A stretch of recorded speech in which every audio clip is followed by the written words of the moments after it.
नमस्कार प्रिय विद्यार्थियों, ज्ञान तृप्ति महाविद्यालय के इस YouTube चैनल में आपका स्वागत है। और आज हम एक नया टॉपिक लेके आए हैं जिसका नाम है एक्सचेंज ऑफ गैसेस।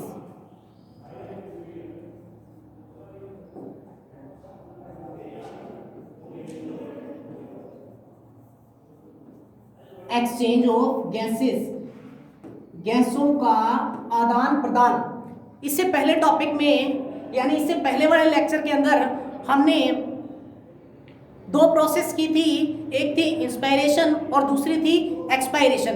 देखो, जिसके अंदर मैंने आपको बताया था मैकेनिज्म ऑफ ब्रीथिंग जो है, मैकेनिज्म ऑफ ब्रीथिंग के अंदर जो कल हमने टॉपिक किया था उसका नाम था पल्मोनरी वेंटिलेशंस, यानी संवातन की प्रक्रिया, फुफ्फुसीय संवातन।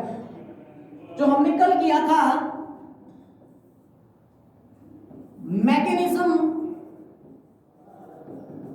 Of breathing, mechanism of breathing का हमने कल पहला मैकेनिज्म ऑफ ब्रीथिंग यानी श्वसन की जो क्रियाविधि है, जिसका पहला स्टेप हमने किया था पल्मोनरी वेंटिलेशन।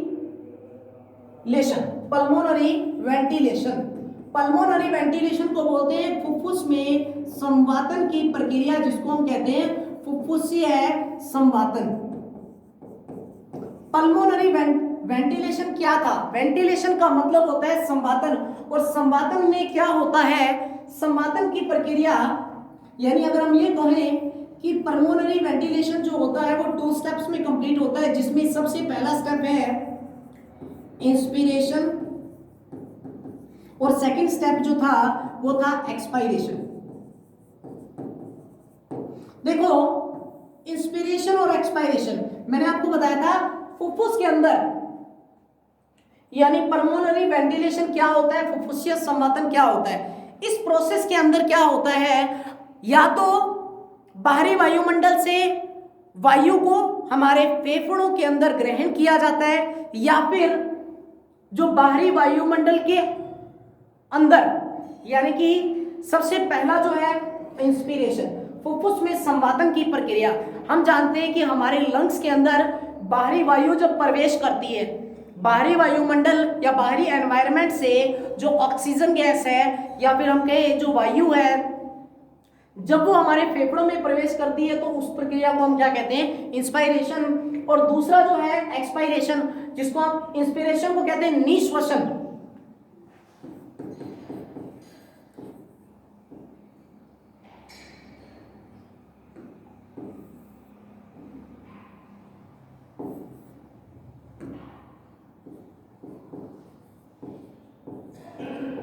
और एक्सपायरेशन को बोलते हैं हम उच्छ्वसन।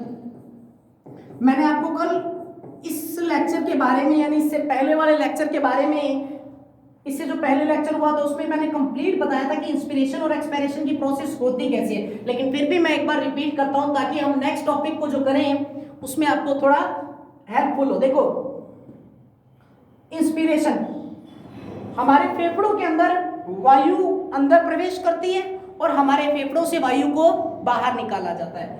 इसमें 2 प्रोसेस होते हैं, एक इंस्पिरेशन और एक्सपायरेशन। इंस्पिरेशन को बोलते हैं निश्वसन, जब बाहरी एनवायरनमेंट से वायु को हमारे शरीर में प्रवेश करवाया जाता है या प्रवेश करती है तो इस प्रक्रिया को कहते हैं इंस्पायरेशन या निश्वसन। इनका मतलब अंदर। एक्सपायरेशन, एक्स का मतलब बाहर। इस प्रोसेस में क्या होता है, जो हमारी जो ब्लड वेसल्स हैं या जो हमारा ब्लड स्ट्रीम है, उस ब्लड स्ट्रीम के अंदर जो CO2 बनती है, उस CO2 को हम अपने शरीर से बाहर निकालते हैं फेफड़ों के द्वारा, तो उस प्रोसेस को क्या बोलते हैं? एक्सपायरेशन। इंस्पिरेशन की प्रोसेस में मैंने आपको बताया था डायफ्राम, स्टर्नम और इंटरकोस्टल मसल्स, इन 3 चीजों का योगदान होता है। इंस्पिरेशन की प्रोसेस के अंदर क्या था? इंस्पिरेशन की प्रोसेस के अंदर हमने देखा था कि इंस्पिरेशन की प्रोसेस के अंदर जो हमारा डायफ्राम है, जैसे ही हम वायु को अंदर ग्रहण करते हैं तो हमारा जो डायफ्राम है वो इस तरीके का होता है, तो कैसा हो जाता है? फ्लैट हो जाता है। इस तरीके से फ्लैट होता है तो हमारी जो पसलियां हैं कुछ आगे की तरफ मूव करती हैं।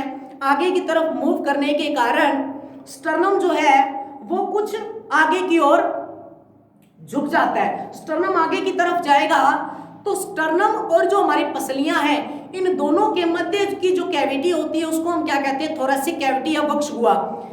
जैसे ही हमारी दो पसलियां जो मैंने डायग्राम कल बनाया था, उस दो पसलियों के मध्य इंटरकोस्टल मसल्स जो पाई जाती हैं, इस तरीके की जो दो पसलियां थी हमने बनाई थी, मान लो एक ये है और एक ये है, इन दो पसलियों के मध्य इस तरीके की इंटरकोस्टल मसल्स पाई जाती हैं। ये एक होती है एक्सटर्नल इंटरकोस्टल मसल्स और दूसरी होती है internal intercostal muscles. External intercostal muscles जो है उनमें जब संकुचन होता है तो एक्सटर्नल इंटरकोस्टल मसल्स में संकुचन होने से पसलियां आगे की तरफ मूव करेंगी, स्टर्नम आगे की तरफ मूव करेगा, जो हमारा डायफ्राम है वो इस तरीके से फ्लैट कंडीशन में आ जाएगा। जब वो फ्लैट कंडीशन में आएगा तो बाहरी वायुमंडल से ऑक्सीजन को हम अंदर ग्रहण कर लेते हैं और वो हमारे फेफड़ों से होते हुए कोशिकाओं में यानी फेफड़ों में प्रवेश करने के बाद जहाँ पे श्वसनी से श्वसनिकाओं और श्वसनिकाओं से होते हुए हमारी कोशिकाओं में जाती है।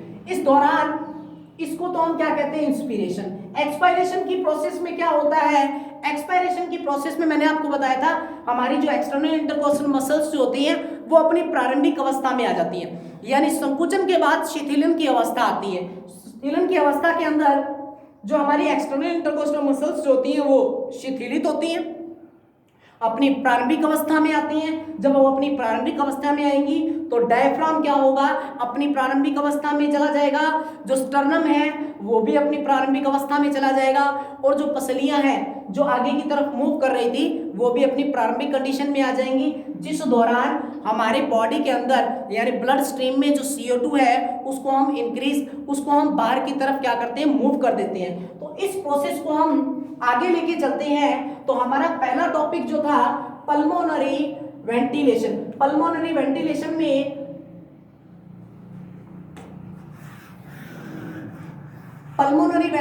के अंदर आप लोगों ने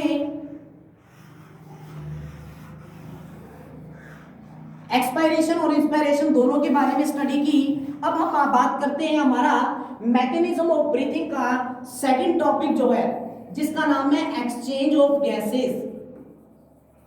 एक्सचेंज ऑफ गैसेस, गैसों का आदान प्रदान। देखो एक्सचेंज ऑफ गैसेस जो हमारा सेकंड टॉपिक है, exchange of gases.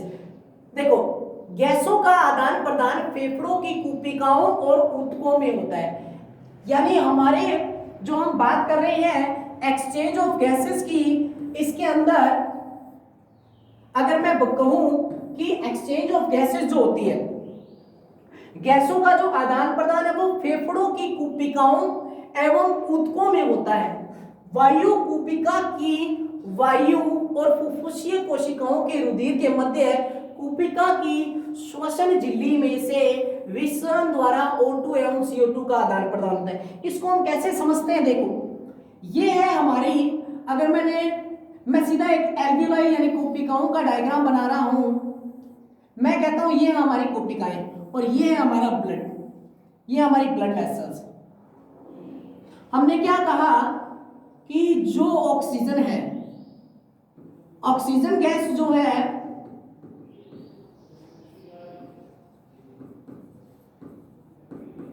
Oxygen gas जो है वो हमारी कोशिकाओं में, ये एक कोशिका का डायग्राम है, एक कोशिका के अंदर ऑक्सीजन जो है वो हमारे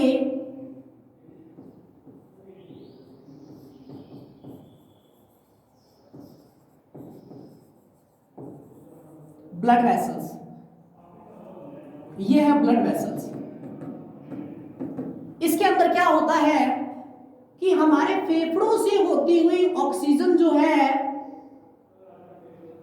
वो श्वासनली, मतलब ये कहें, हम ये कहें कि जो रेस्पिरेटरी सिस्टम है उसके अंदर क्या होता है, हमारा जो ये ट्रैकिया होता है, श्वास नली जो होती है हमारी, ये ट्रैकिया आगे जाके फर्दर डिवाइड हो जाती है दो भागों में, जिसे बोलते हैं हम ब्रोंकाई या श्वसनी कहते हैं। श्वसनी आगे जाके डिवाइड हो जाती है श्वसनिकाओं में। श्वसनिकाएं जो होती हैं उनका संबंध होता है किससे? कूपिकाओं से। तो यहाँ पे एक कूपिका का डायग्राम मैंने बनाया है। मैंने कहा कि हमारे फेफड़ों से जो ऑक्सीजन गैस है वो हमारे कूपिकाओं में प्रवेश करती है और कूपिकाओं में ब्लड कैपिलरीज का जाल पाया जाता है, जिस दौरान जो ऑक्सीजन गैस है वो हमारे ब्लड स्ट्रीम में प्रवेश करती है और जो फूड मटेरियल होते हैं उनके कंप्लीट ऑक्सीडेशन के पश्चात जो CO2 बनती है वो कहाँ प्रवेश करती है? हमारी कूपिकाओं के अंदर। यानी CO2 जो है वो हमारी कूपिकाओं से होती हुई हमारे श्वसन मार्ग के द्वारा बाहरी एनवायरनमेंट में रिलीज कर दी जाती है। देखो दोबारा एक बार देखते हैं। गैसों का आदान प्रदान फेफड़ों की कूपिकाओं एवं ऊतकों में होता है। ऊतकों का मतलब है हमारी सेल्स। ऊतकों के बारे में आप जैसा कि जानते ही हो कि जो सेल्स होती हैं वो मिलकर किसका निर्माण करती हैं? ऊतकों का निर्माण करती हैं। अगर मैं इस डायग्राम को ये लूं कि जो ब्लड वेसल्स हैं ये हमारी सेल्स यानी जो ब्लड वेसल्स है इसके अंदर सबसे पहले क्या है? ऑक्सीजन गैस प्रवेश करती है, CO2 यहां से रिलीज होती है। तो देखो गैसों का आदान प्रदान फेफड़ों की कूपिकाओं और ऊतकों में होता है। वायु कूपिका इसे बोला जाता है। वायु कूपिका की वायु और फुफ्फुसीय केशिकाओं के रुधिर में।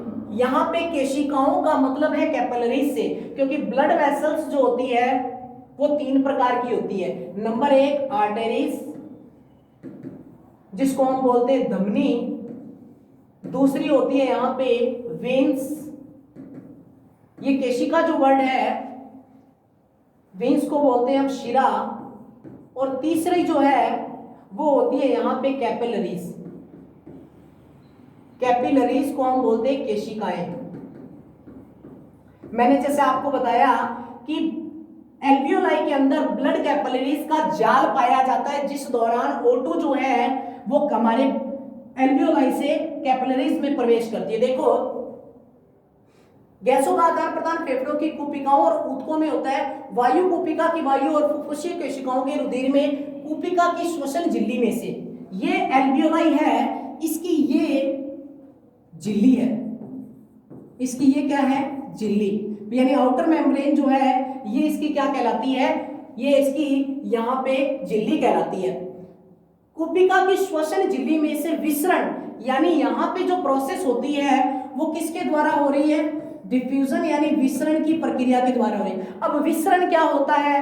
विसरण होता है, विसरण को हम ये कहते हैं कि किसी भी सब्सटेंस का, कोई भी सब्सटेंस है उसका अपनी अधिक सांद्रता से निम्न सांद्रता की ओर गमन। जैसे कि अगर मैं विसरण की बात करूं कि एक कमरे के अंदर यदि हम किसी अगरबत्ती को जलाते हैं तो अगरबत्ती की जो खुशबू है वो पूरे के पूरे कक्ष के अंदर फैल जाती है। इस प्रक्रिया को हम क्या कहते हैं? विसरण। या फिर एक बूंद पानी की जो होती है हम देखते हैं कि वो धीरे धीरे लगातार क्या है, मान लो मिट्टी के अंदर हम एक पानी की बूंद को डालते हैं तो हम देखते हैं कि वो पानी की जो बूंद है वो मिट्टी को धीरे धीरे क्या है, पूर्ण रूप से जहां तक वो फैल सकती है वहां तक उसको क्या कर देती है? गीला कर देती है। तो इस प्रोसेस को हम क्या कहते हैं यहाँ पे? विसरण। विसरण का मतलब होता है फैलना। तो देखो ऑक्सीजन का विसरण कूपिका के रुधिर में तथा CO2 का विपरीत दिशा में होता है। ऑक्सीजन का जो विसरण होता है वो कूपिका से रुधिर में, ऑक्सीजन गैस का जो विसरण होता है वो कूपिका से रुधिर में, यानी O2 गैस जो है इसका जो विसरण होगा वो कहाँ होगा? वो हमारे एनवायरनमेंट से कहाँ जाएगा? हम एनवायरनमेंट से हमारे लंग्स में यानी कहाँ पे? कूपिका से हमारे ब्लड स्ट्रीम में। ऑक्सीजन का विसरण कूपिका से रुधिर में तथा CO2 का जो विसरण है CO2 का विपरीत दिशा में। विपरीत का मतलब अगर O2 का विसरण कूपिका से हमारे ब्लड वेसल्स में होता है तो CO2 का जो विसरण है वो हमारे ब्लड वेसल्स से होता है, किसमें? कूपिका में होता है। विसरण की दर गैस के दाब के समानुपाती होती है। गैस द्वारा उत्पन्न दाब उसका आंशिक दाब कहलाता है। अब ये यहाँ पे आंशिक दाब वर्ड क्या है? आंशिक दाब को बोलते हैं हम पार्टियल प्रेशर। आंशिक दाब को हम क्या बोलते हैं? Partial pressure. अब पार्टियल प्रेशर या आंशिक दाब क्या होता है? देखो किसी गैस का आंशिक दाब वायुमंडल में उपस्थित उसकी प्रतिशतता के समानुपाती होता है। जैसे वायुमंडल में ऑक्सीजन का जो परसेंटेज है वो कितना है, 21% है, तथा वायुमंडल का जो दाब है वो कितना है, 760 मिली एचजी के बराबर है। तो ऑक्सीजन का पार्टिकल प्रेशर क्या होगा, यानी 21/100 इंटू 760 एचजी। जब इसको हम काउंट करते हैं तो हमारा जो मान है वो आता है 159.6 एचजी, यानी कि ऑक्सीजन का परसेंटेज इंटू वायुमंडलीय दाब, यानी आंशिक दाब हम किससे कहते हैं, किसी गैस का आंशिक दाब जो होता है वो उसका, किसी गैस का जो आंशिक दाब है वायुमंडल में उपस्थित उसके प्रतिशतता के समानुपाती होता है। वायुमंडल में उपस्थित उसकी प्रतिशतता के समानुपाती है। जैसे ऑक्सीजन का परसेंटेज मैंने आपको क्या बताया, 21%, और वायुमंडलीय दाब कितना है यहाँ पे 760 mmHg के बराबर है। तो ऑक्सीजन का आंशिक दाब कितना होगा, 159। अब देखो नेक्स्ट लाइन, कुपिकाओं की केशिकाओं में आने वाला रक्त ऑक्सीजनेटेड होता है। कुपिकाओं की केशिकाओं में आने वाला रक्त, अब देखो बात हम कैसी कर रहे हैं, हमने बात कर रहे हैं हम एक्सचेंज ऑफ गैसेस का, गैसों का आदान प्रदान। हमें गैसों के आदान प्रदान में क्या करना है, हमें ये बताना है कि गैसों का आदान प्रदान जो होता है वो कैसे होता है। गैसों का आदान प्रदान हम इतनी बात जानते हैं कि जो गैसें हैं, एक तो O2 और दूसरी कौन सी है, CO2। O2 गैस जो होती है वो वायुमंडल से हमारे मुख में प्रवेश करती है, मुख से होते हुए हमारे श्वसन मार्ग से होती हुई हमारे फेफड़ों में जाती है, फेफड़ों में पाई जाती है सबसे इंपॉर्टेंट चीज जिसका नाम है कुपिकाएं। और कुपिकाओं में वायु आने के बाद वो कुपिका से हमारे प्रवेश करती है ब्लड कैपिलरीज में या ब्लड वेसल्स में। ब्लड वेसल्स में जब वो प्रवेश करती है तो ये ऑक्सीजन ब्लड के थ्रू आगे जाएगी। ये हम बाद में बताएंगे किस प्रकार से जाएगी, जब हम ट्रांसपोर्ट ऑफ O2 और ट्रांसपोर्ट ऑफ CO2 पढ़ेंगे तब। सिर्फ आप इतना याद रखो कि कैपिलरीज के अंदर जो श्वसन झिल्ली होती है कैपिलरीज की, उसमें विसरण की प्रक्रिया के द्वारा कुपिका से जो वायु है वो कुपिका से वायु हमारे ब्लड वेसल्स में प्रवेश करती है, और हमारी ब्लड वेसल्स में जो CO2 है वो हमारे ब्लड वेसल्स से होती हुई कुपिका में जाती है और कुपिका से बाहर। अब हम बात करते हैं, देखो यहाँ पे कुपिकाओं की केशिकाओं में आने वाला रक्त ऑक्सीजनित होता है। देखो कुपिकाओं की केशिकाओं में आने वाला रक्त अनऑक्सीजनित होता है। अनऑक्सीजनित का मतलब इम्प्योर ब्लड। अब यहां से देखो कुपिकाओं की केशिकाओं में आने वाला रक्त अनऑक्सीजनित होता है। कुपिकाओं की केशिकाएं कौन सी है, ये, इनमें जो ब्लड फ्लो होता है वो कैसा होता है, इम्प्योर ब्लड होता है, जिसके अंदर क्या होता है, ऑक्सीजन गैस नहीं होती, क्योंकि यह ऊतकों से आता है। ये जो ब्लड कैपिलरीज है ये कहां से आ रही है, ये हमारे टिश्यू से आ रही है, हमारे ऊतकों से आ रही है। अब जबकि इसके अंदर PCO2 का मान अधिक होता है। PCO2 का मतलब है particle pressure of carbon dioxide. अगर मैं इसको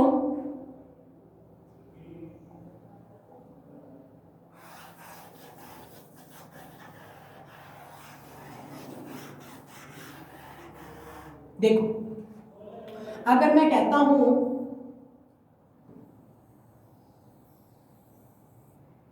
यहां से O2 आई, ये प्रवेश करेगी हमारी कैपिलरीज में, ये यहां पे O2 आ गई, यहां से CO2 का गमन हो गया, और हुआ किसके द्वारा, विसरण की प्रक्रिया के द्वारा। अब एक बात बताओ, देखो ये जो ब्लड वेसल्स है, ये जो ब्लड वेसल्स है, इसके अंदर ब्लड किस प्रकार का है, इम्प्योर ब्लड है। किस प्रकार का ब्लड है, इम्प्योर ब्लड, यानी कि अशुद्ध रक्त है। अशुद्ध रक्त क्यों है, क्योंकि ये जो ब्लड है, ब्लड वेसल्स है, ये कहां से आ रही है, ये आ रही है हमारे टिश्युओं से, ऊतकों से। कहां से आ रही है? ऊतकों से। जब ये हमारे ऊतकों से आ रही है तो इसमें PCO2 का मान जो होगा वो अधिक होगा, क्योंकि अपने एक बात जानते हैं कि ब्लड स्ट्रीम के अंदर या ब्लड वेसल्स के अंदर PCO2 का मान अधिक होता है, PO2 का मान क्या होता है? यहां पे कम होता है। देखो, कोशिकाओं की केशिकाओं में आने वाला रक्त इम्प्योर होता है या अनऑक्सीजनेटेड होता है, क्योंकि यह ऊतकों से आता है। इसके अंदर PCO2 का मान अधिक होता है। इसमें PCO2 का मान 46 mmHg, यानी ये जो ब्लड वेसल्स है इसमें PCO2 का मान कितना है? 46 mmHg। अब देखो, PCO2 का मान है 46 mmHg तथा PO2 का मान होता है 40 mm। इसके अंदर PO2 का मान कितना है? 40 mmHg। कोशिकाओं में आने वाली वायु, यानी कोशिकाओं, ये वाली कोशिकाओं में आने वाली वायु में PO2 का मान अधिक और PCO2 का मान कम होता है। कोशिका में PO2 का मान 105। इस एल्वियोलाई के अंदर पार्शियल प्रेशर ऑफ ऑक्सीजन जो है वो है 105 mmHg। कोशिकाओं से आने वाली वायु में PO2 का मान अधिक, यानी यहां पे इसका मान हो गया 105 mmHg और PCO2 का मान है, PCO2 का मान यहां पे कितना दे रखा है? 40 mmHg। 40 mmHg।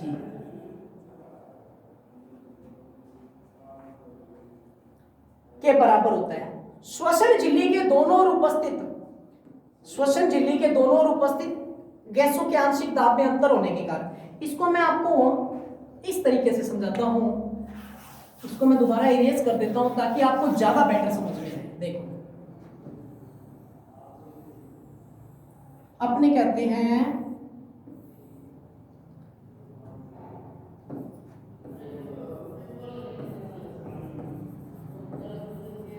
ब्लड वेसल्स, ये श्वसन झिल्ली, इसे कहेंगे कोशिकाएं, ये हमारी यहाँ पे O2 अंदर आएगी, अंदर आने के बाद O2 ये हमारे ब्लड स्ट्रीम में, यहाँ पे बनेगी CO2, ये इस प्रकार से मूव करेगी। अब देखो, कोशिकाओं की केशिकाओं में, एल्वियोलाइज की केशिकाओं में आने वाला रक्त ऑक्सीजनेटेड होता है क्योंकि यह ऊतकों से आता है। कोशिकाओं की केशिकाओं में आने वाला रक्त अनऑक्सीजनित होता है क्योंकि यह ऊतकों से आता है। इसके अंदर PCO2 अधिक होता है, इसमें PCO2 का मान 46 तथा PO2 का मान 40। इसके अंदर PCO2 का मान है 46 mm।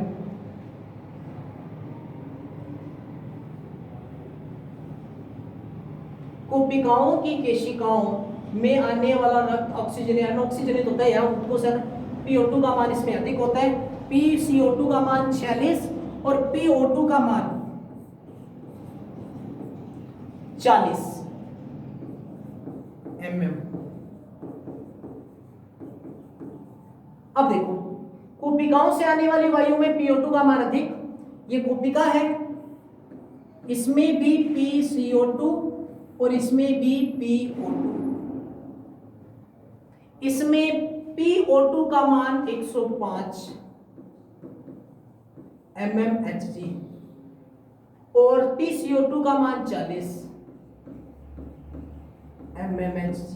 अब देखो, जो बात मैं आपको समझाने की कोशिश कर रहा हूं, एक्सचेंज ऑफ गैसेस, गैसों का जो आदान प्रदान होता है वो विसरण की प्रक्रिया के द्वारा होता है, लेकिन होता कैसे है वो देखो।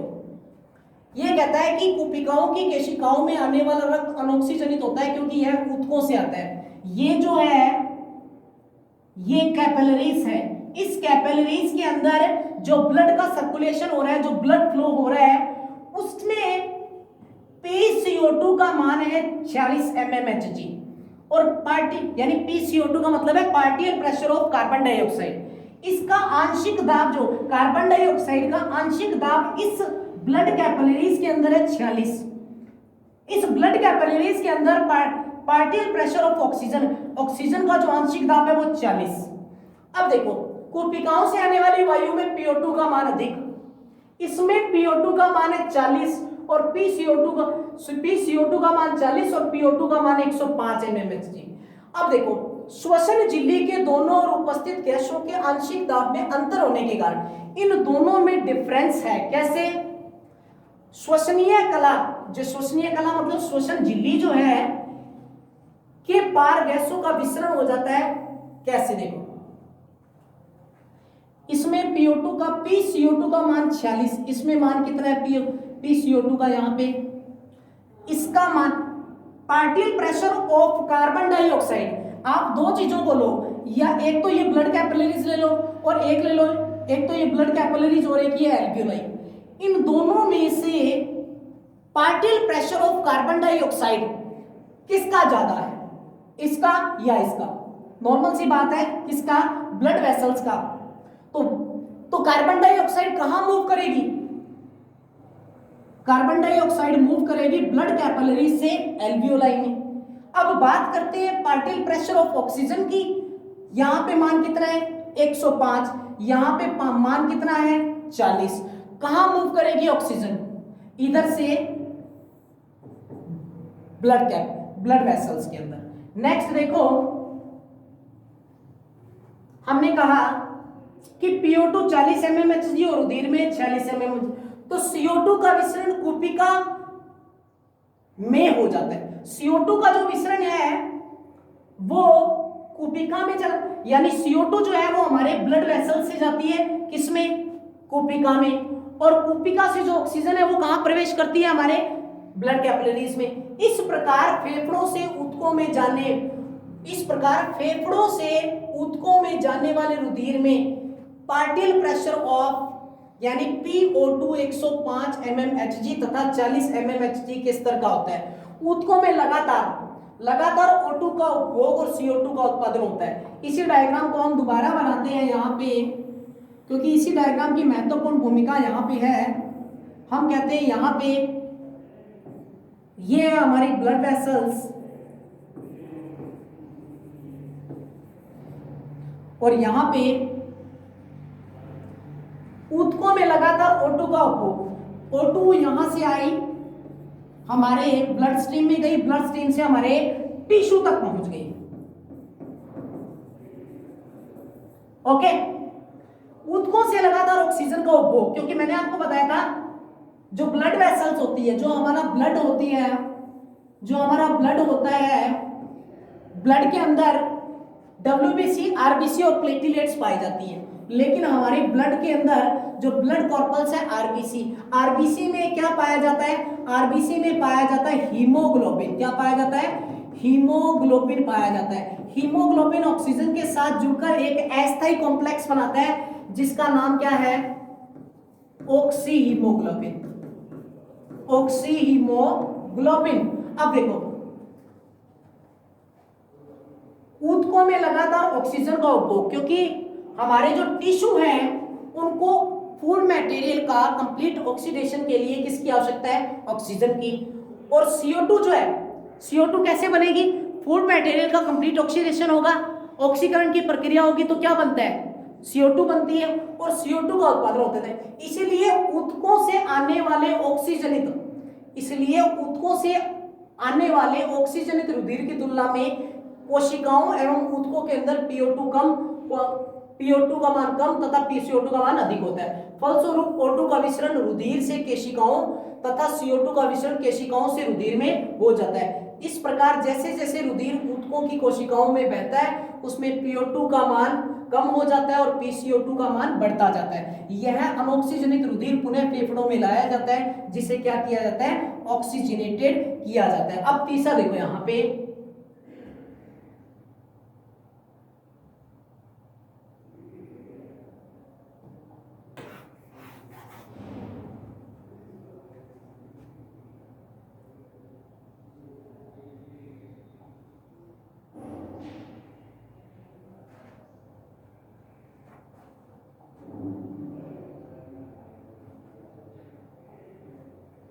हम तीसरे की बात करते हैं यहां पे।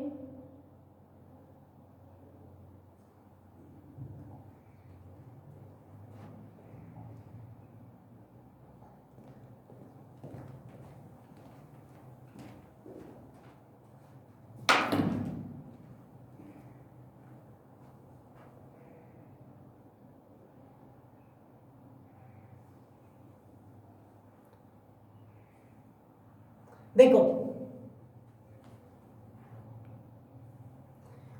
तीसरा हमारा टॉपिक है ऊतकों द्वारा रुधिर द्वारा गैसों का परिवहन, ब्लड द्वारा गैसों का परिवहन। देखो हमने दो टॉपिक कर लिए। क्या पहला टॉपिक था अपना पल्मोनरी वेंटिलेशन के अंदर इंस्पिरेशन और एक्सपायरेशन,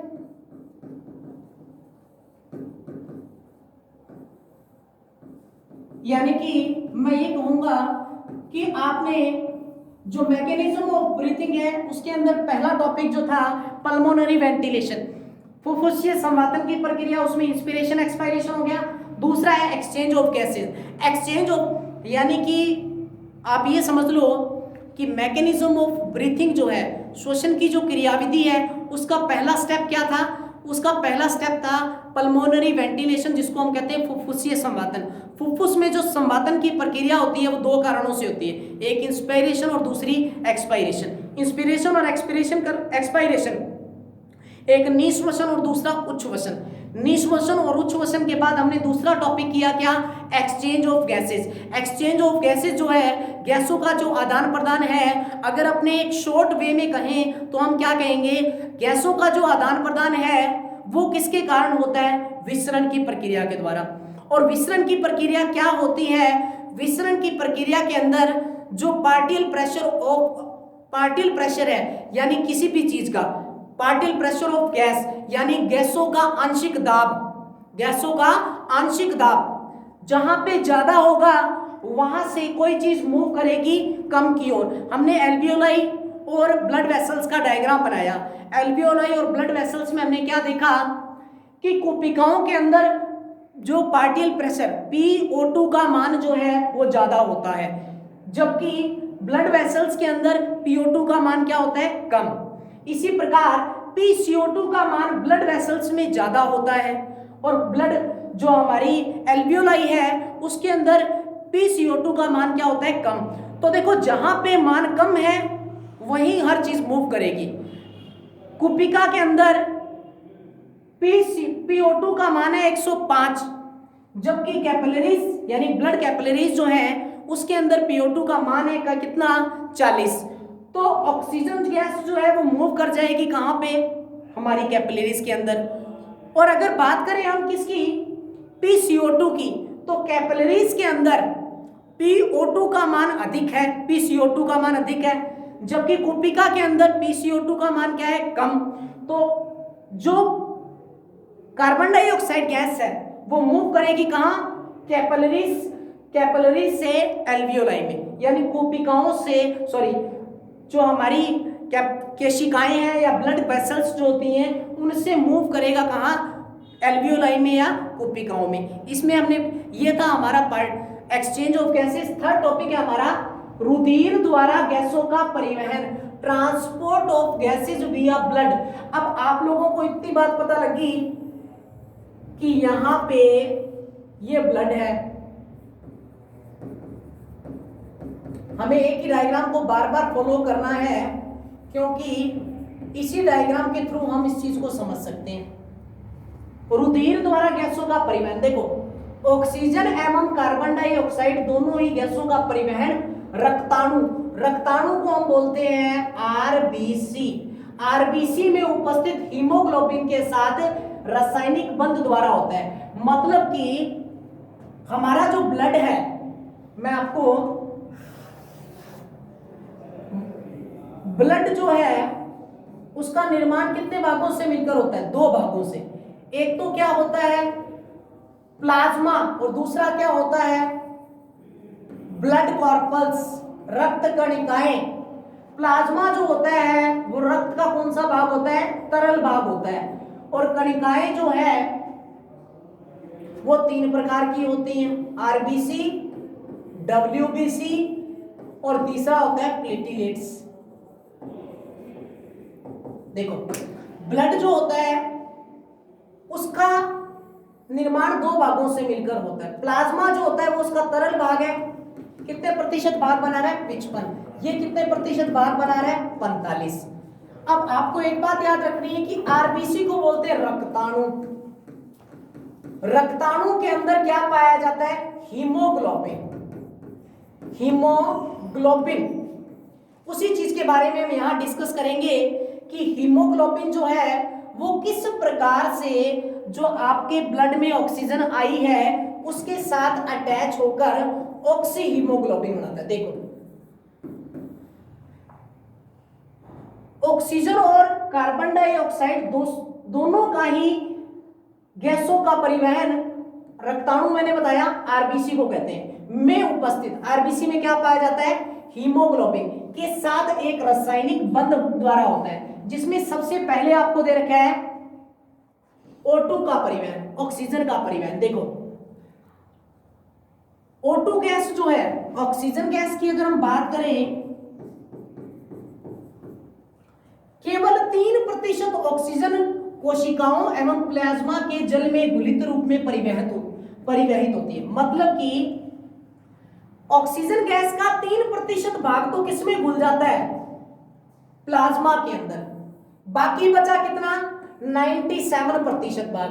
ये 97% भाग जो है ये किसके साथ जाएगा, तो ये परिवहित होगा किसके साथ, रक्ताणु के साथ। रक्ताणु में भी कौन, हीमोग्लोबिन के साथ। देखो केवल 3% ऑक्सीजन जो है वो कोशिकाओं एवं प्लाज्मा के जल में घुलित रूप में परिवहित होती है। प्लाज्मा में घुलने वाली ऑक्सीजन की मात्रा रुधिर के PO2 के समानुपाती होती है, क्योंकि या चूंकि जो ऑक्सीजन की जल में घुलनशीलता क्या होती है, कम होती है।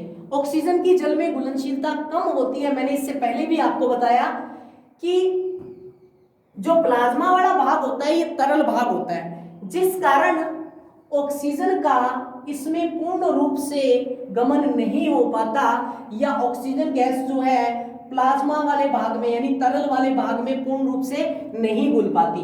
इसीलिए O2 की बहुत कम मात्रा ही परिवहित हो पाती है। मतलब ऑक्सीजन गैस का जो ट्रांसपोर्ट है, आगे जाने का जो माध्यम है, वो प्लाज्मा में तो कितने प्रतिशत है, 3%। रुधिर द्वारा परिवहित ऑक्सीजन का 97% भाग हीमोग्लोबिन के साथ संयुक्त होता है। मैंने आपको जैसे बताया कि यहां पे हम बात करें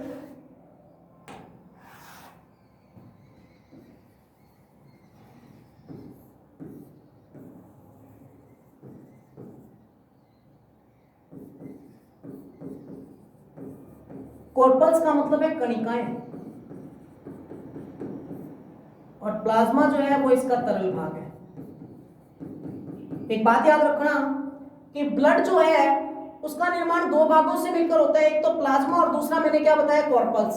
प्लाज्मा जो है ब्लड का तरल भाग होता है, और इस तरल भाग के अंदर पाई जाती है कॉर्पल्स, जो कि 3 रूप में है, आरबीसी, डब्ल्यूबीसी और तीसरी है प्लेटलेट्स। अब देखो रुधिर द्वारा परिवहित ऑक्सीजन का लगभग 97, प्लाज्मा के अंदर ऑक्सीजन का कितने प्रतिशत भाग घुल के आगे गया, 3%। अब प्लाज्मा के अंदर क्या पाई जा रही है, आरबीसी। आरबीसी के अंदर है हीमोग्लोबिन। हीमोग्लोबिन के साथ ऑक्सीजन जो है परिवहित होती है कितने प्रतिशत रूप में, 97% भाग। यानी कि ब्लड के द्वारा ब्लड में जो ऑक्सीजन है उसका 97% भाग जो है वो हीमोग्लोबिन के साथ मिलकर, मैंने आपको बताया, एक अस्थायी कॉम्प्लेक्स बनाता है जिसका नाम है ऑक्सी हीमोग्लोबिन। अब ये ऑक्सी हीमोग्लोबिन क्या करती है, हमारे ऊतकों के अंदर जहां पे ऑक्सीजन की आवश्यकता है, हमारे जो टिश्यू होते हैं जिनमें किसकी आवश्यकता होती है, ऑक्सीजन की आवश्यकता होती है, वहां पे जाके टूट जाती है। ऑक्सी हीमोग्लोबिन वहां पर मैंने आपको बताया एक अस्थायी कॉम्प्लेक्स है, ऑक्सी हीमोग्लोबिन वापस टूट जाता है ऑक्सीजन प्लस हीमोग्लोबिन में। ऑक्सीजन जो है वो हीमोग्लोबिन के साथ जुड़ गई और हमारे ब्लड में फ्लो हो रही है, यानी फ्लो कर रही है। देखो रुधिर द्वारा परिवहित ऑक्सीजन का 97% भाग हीमोग्लोबिन के साथ संयुक्त होकर ही फेफड़ों से ऊतकों तक परिवहित होता है। जब फुफ्फुस कोशिकाओं में PO2 अधिक होता है तब हीमोग्लोबिन एक उत्क्रमणीय रूप में जुड़कर निर्माण करता है ऑक्सी हीमोग्लोबिन का। यह एक अस्थायी यौगिक होता है या अस्थायी कॉम्प्लेक्स है। हीमोग्लोबिन अणु के हीम समूह में उपस्थित फेरस आयन, फेरस का मतलब है यहाँ पे लोहे आयन के साथ ऑक्सीजन अणु जुड़ता है। हीमोग्लोबिन अणुओं में 4 फेरस आयन होते हैं। कितने अणु? 4 फेरस आयन अणु होते हैं। अतः एक अणु हीमोग्लोबिन के साथ 4 अणु ऑक्सीजन के जुड़ जाते हैं और लोहा अपने फेरस रूप में ही बना रहता है। इसलिए इस संयोजन को ऑक्सीकरण नहीं कहते बल्कि ऑक्सीजनीकरण कहते हैं। हीमोग्लोबिन के साथ O2 की बंधुता pH, तापमान और डाइफॉस्फोग्लिसरेट पर निर्भर करता है। जब ऑक्सीजनित रुधिर ऊतकों में पहुंचता है तो वहां PO2 कम होने के कारण हीमोग्लोबिन से ऑक्सीजन मुक्त हो जाती है और मुक्त हुई O2 ऊतकों में विसरित हो जाती है। ये प्रोसेस मैंने आपको यहाँ पे पहले ही समझा दी कि प्लाज्मा में 3% भाग ऑक्सीजन का घुल के हमारे ब्लड स्ट्रीम में फ्लो कर रहा है, यानी प्लाज्मा में 3% ऑक्सीजन घुल रही है और वो आगे जा रही है। लेकिन 97% भाग जो है वो आरबीसी के साथ मिलकर एक कॉम्प्लेक्स बनाता है। आरबीसी के साथ मिलने का मतलब है आरबीसी में पाए जाने वाले हीमोग्लोबिन के साथ मिलकर ऑक्सी हीमोग्लोबिन बनाएगा। और ऑक्सी हीमोग्लोबिन जो है वो हमारे ऊतकों में जहां इसकी ऑक्सीजन की आवश्यकता होती है वहां पर जाके ऑक्सी हीमोग्लोबिन जो है उससे ऑक्सीजन मुक्त हो जाती है और मुक्त हुई O2 ऊतकों में विसरित हो जाती है। ऑक्सीजन रहित हीमोग्लोबिन को ऑक्सीजन रहित हीमोग्लोबिन भी कहते हैं। मतलब जिसमें ऑक्सीजन, जिस हीमोग्लोबिन में ऑक्सीजन नहीं होती उसे हम ऑक्सीजन रहित हीमोग्लोबिन कहते हैं। हीमोग्लोबिन एवं ऑक्सीजन की संयोजन क्रियाओं को निम्नानुसार देखो, इसकी एक समीकरण भी लिखी गई है कि हीमोग्लोबिन का जो अणु है वो 4 ऑक्सीजन के अणुओं के साथ मिलकर बना रहा है ऑक्सी हीमोग्लोबिन। अब ऑक्सी हीमोग्लोबिन जो है मैं यही बता देता हूं, ऑक्सी हीमोग्लोबिन जो है, इस ऑक्सी हीमोग्लोबिन जब हमारे ब्लड स्ट्रीम में फ्लो कर रहा है तो ये ऊतकों में पहुंचने पर जहां इसकी आवश्यकता है टूट जाएगा वापस। रिवर्सिबल रिएक्शन है, उत्क्रमणीय अभिक्रिया। ऑक्सी हीमोग्लोबिन टूट जाएगा हीमोग्लोबिन प्लस ऑक्सीजन में।